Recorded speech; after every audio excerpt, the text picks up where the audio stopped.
housemates, ginagawa ang lahat para mapasaya ang kaibigan.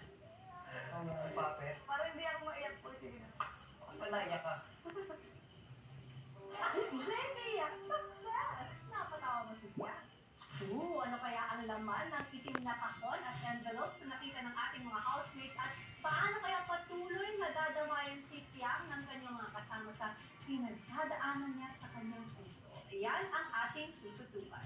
Hello Philippines! Hello world! At dalawang linggo na nga lang at magaganap na ang ating big night. Kaya naman malapit na rin natin makilala ang ating big four. Kaya naman tumutok lang kayo para sa isang malaking anunsyo tungkol dito, maya-maya lang. Samantala kung inaakala ng mga housemates na tapos na ang pagdating ng mga big balita, wait! There's more! Kung ano ito, Pilipinas at Team Online, panoorin natin.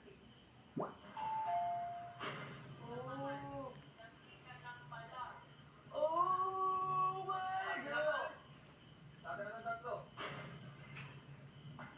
Samahan, plastikan ng pala. Talaga nabiniga naman ako ng mga balita na yan! Samahan. Anong samahan yan? Hala, baka tungkol naman yan sa ex-house.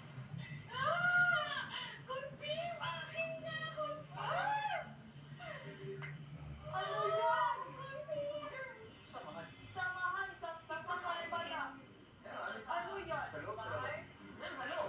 Kaya mo, di ba necessary like romance, right? Hindi. Pwede, friends, family, sa labas. Sa labas. Pare. Tatay. Sasasya mo. Alin, patungkol ba sa atin? Sabi Ay, na. feeling ko yung mga news here tungkol sa atin pero sa may lumabas na ano na house. Pinoy days ba dito? Tapos, Bisaya, nasa kaya? ano yan, nasa plastikan lang Ha? na parang ganun ba? Or nasa atin lang yan, plastikan Anak, Bisaya? Pinoy balita outside. Akala ko, nasa atin lang yung samahan lang para plus iron. No, we would know. We would know if it's within us. Hindi ko pa tapos ang nagbawa ng balita. Maya-maya, kahit may ibang ganap sa loob ng bahay, tila bumubuhos pa rin ang kalungkutan sa puso ni Fiang. Ang sakit ng ulo ko.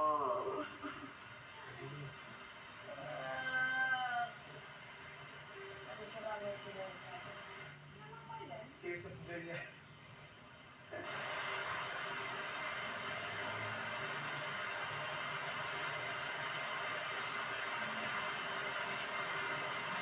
Nais ko lang naman mag-focus po siya sa kung ano pong goal niya dito sa loob ng bahay ko kasi nakita ko po kung gaano siya naapektuhan.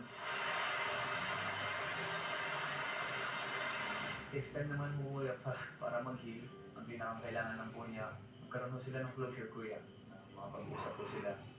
Mas maging malinaw po yung mga pangyayari.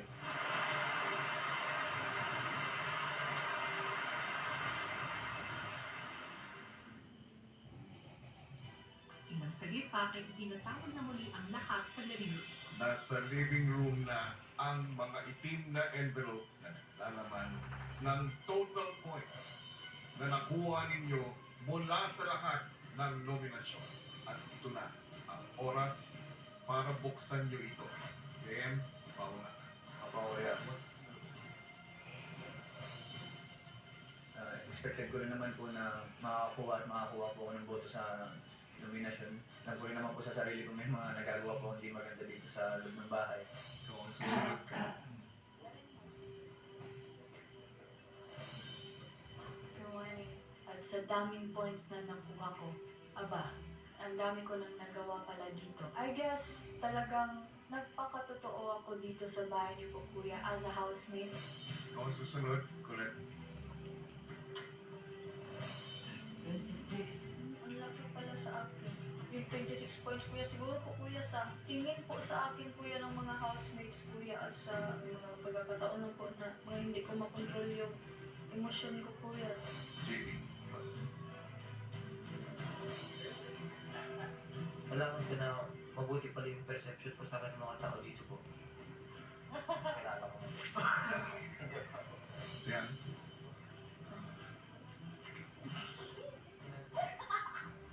Expected ko na ako din yung may pinakamataas talagang score. The undefeated. MVP nga siya. I get it. Tanggap ko naman siya. Kind of talk about this book. I get the point for not halubilo in with everyone.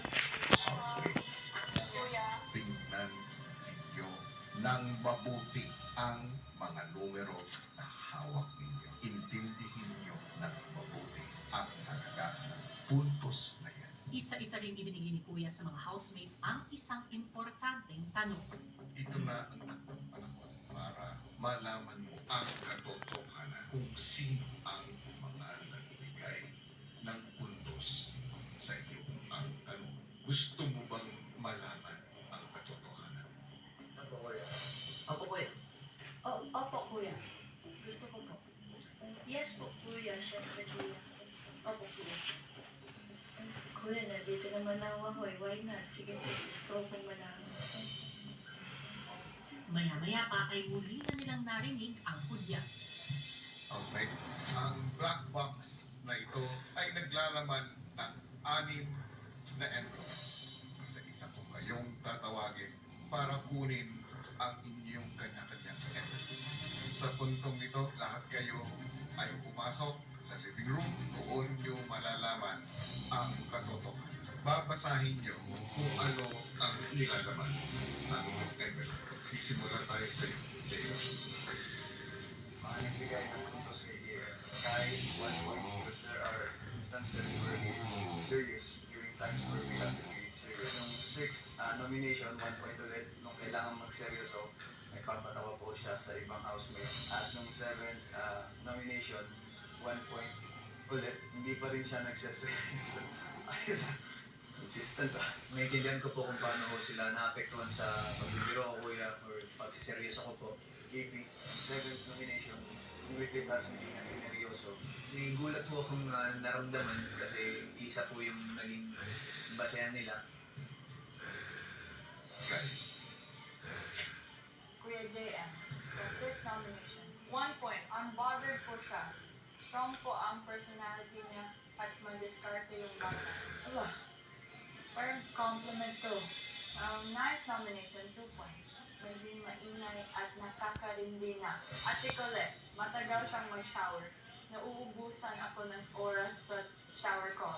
Yeah, hindi ko po siya makausap kasi po yung world niya po is naka-rain lang. sabi ko na nga ba eh, like, I already knew it in the first place. 9th nomination, kaya ang pinaka-less na may ginawa. Walang ambag. Na-feel ko din naman sa sarili ko na may mga pagkakamali din akong nagawa. Hindi ko naman tinitake siya ng personally. This is just my way of educating myself din, kuya. 9th nomination, 1 point kay Ate Colette. Nangunguha siya ng pagkain na hindi sa kanya at nang hindi nagpapaalam. 9th nomination din, 1 point kay Kai. Madami na siyang nakukuhang break kahit hindi sa kanya, including mine. Yun na po pala yung problema. Pagkain na po pala. Kung ang susunod rin. 1 point from Kuya Jeff. Madalang ko siyang makitang gumawa ng gawaing bahay. Kaya, 2 points sa nagdaang weekly task. Siya ang pinaka hindi nagseryoso. JP, 2 points. Nung weekly task, hindi rin seryoso. Yun naman po talaga yung na-expect ko, Kuya. So, I'm more of happy na I was aware. Tapos na po. Kung ang susunod ko rin. Mga nagbigay ng puntos kay Colette, Ray, 2 points. Makalat po sa kwarto, minsan nakikita na ang clothes niya sa bed, sa floor, or sa closet ng ibang housemate. 6th nomination, Ray pa rin, 1 point. She's always short-tempered po during practices. And 7th nomination, Colette, 2 points. Again, she's insensitive when people are having a serious conversation. Wala siyang care kahit nakaka-interrupt na siya. Sang-ayon naman po ako, Kuya, kasi po hindi naman lahat Kuya makaka-adapt sa ugali po, Kuya. So, yun po. Yeah, sa weekly task, 1 point. Hindi po siya nagseseryoso. Ginagawang joke time yung nagdaang weekly task. Tanggap ko lang po sa sarili ko, Kuya, na ganun po talaga ako, Kuya. Hindi ko naman po mababago yung pananaw nila sa akin, Kuya. Ikaw ang huli. Phil. Mga nagbigay ng puntos kay Fiam. Kai, Fifth nomination. Her jokes are quite offensive, hindi lang sa akin kung hindi sa other people. Perspective nila, disrespectful na po yun. Pero gano'n lang po talaga ako magsalita. 2 points. Disrespectful and insensitive. When eating, she shouts or eats ahead when even while the prayer is going on. Totoo naman yung proper etiquette. Mga nakapaligid naman po sa akin, pinagsasabihan naman po ako. Colette, 2 points. Kasi may mga paghampas siya sa akin na hindi ko nagugustuhan. Ganon din sa ibang housemate na hinahampas niya ng sobrang lakas tapos kinukurot. 9th nomination. Pinapalitan niya yung tinapay namin na matigas na galing sa drawer. JP, 9th nomination, 2 points. Bastos po siya at wala pong galang sa pagsagot sa akin kahit nagtatanong po ako ng mabuti. Tapos nagpumuli. Mabilis lang po yung tanggapin kasi nga, mga pass na siya and hindi na siya para kim-kimig or dibdibin ko. Ang mga hinarap ninyong mga balita nung mga nakaraang araw ay parte ng hamon ng big life. Kung ito man ay pawang katotohanan o pawang kasinungalingan, katotohanan man o hindi, tandaan na ang mahalaga ay kung paano nito mapapatibay ang inyong sarili, ang inyong paninindigan, ang inyong pagtitiwala sa inyong sarili, sa isa't isa at maging sa iba. Dito na nagtatapos ang pag-aalam niyo sa katotohanan. Naparta niyo po yung tinatangnan po ko na rin. Regarding sa group. Okay lang, lahat yan na bago ko na. Siguro, mas nakilala na po namin self namin and it's also nice na everyone's understanding po na we're not nominating people po for fun. Kanina, I don't think any one of us looked at anyone differently after. It made us even closer. There has been long Pwede ba let's go po? now you know and now I know. Baka nakaka-pressure kung hindi leader. Nung pa naman, tanggap naman na po namin. Puro seryoso sa akin. Saka for disrespectful. Ano na lang kami, hakayaan pa ba namin na maapektuhan yung pagsasama namin? Siyempre kuya, hindi po. Susunod! Nagsisimula ang inyong task. 3, 2, 1, go.